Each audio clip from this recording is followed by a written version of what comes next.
Hello friends, festival season అన్నా marriage seasons అంటే sweets ఎక్కువగా తింటుంటాం కదా. సో ఎప్పుడు చేసే స్వీట్స్ కాకుండా ఈసారి కొత్తగా ట్రై చేయండి. స్వీట్ షాప్ స్టైల్లో బాసంతి ఎలా చేయాలో చూపిస్తా. ముందుగా ఒక కడాయి పెట్టుకొని 2 లీటర్స్ ఆఫ్ మిల్క్ తీసుకోండి. ఫస్ట్ పాలు హై ఫ్లేమ్లో పెట్టుకొని మరిగించండి. మిల్క్ బాయిల్ అవ్వడం స్టార్ట్ అయ్యాక మీడియం ఫ్లేమ్లో పెట్టుకోండి. ఇప్పుడు మీగడ ఫామ్ అవ్వడం స్టార్ట్ అవుతుంది. మీగడని ఒక గంటెతో తీసుకొని ఒక బౌల్లోకి ట్రాన్స్ఫర్ చేసుకోండి.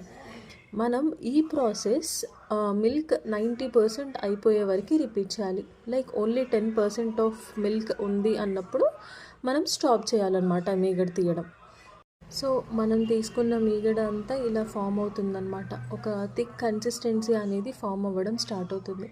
ఇక్కడ చూస్తే మనం మిల్క్ అనేది 10% వరకు వచ్చేసిందనమాట. ఇందులోకి ఇప్పుడు కాజు యాడ్ చేసుకోండి. లైక్ చిన్నగా కట్ చేసుకున్న కాజు యాడ్ చేసుకొని ఒక 100 గ్రామ్స్ ఆఫ్ షుగర్ తీసుకోండి. మేమైతే ఆల్రెడీ మీగడ స్వీట్గా ఉంటుంది కాబట్టి ఓన్లీ 100 గ్రామ్స్ ప్రిఫర్ చేసాం. ఒకవేళ మీరు స్వీట్ ఎక్కువగా తినే టైప్ అయితే ఇంకా ఎక్కువ యాడ్ చేసుకోవచ్చు. ఇప్పుడు మనం ఒక స్పూన్ తీసుకొని సైడ్కి ఫామ్ అయిన స్టిక్ అయిన మీగడంతా తీసేసుకోవాలన్నమాట. సో అది అంతా మిల్క్లో కలిసిందంటే అది ఇంకా థిక్ కన్సిస్టెన్సీ అనేది ఫామ్ అవుతుంది. ఇప్పుడు ఒక బౌల్ ఆ మీగడ బౌల్లోకి ట్రాన్స్ఫర్ చేసుకోండి. ఇక్కడ షుగర్తో 1 టేబుల్ స్పూన్ ఆఫ్ షుగర్తో ఫైన్గా గ్రైండ్ చేసుకున్న విలాచీ పౌడర్ యాడ్ చేసుకోండి.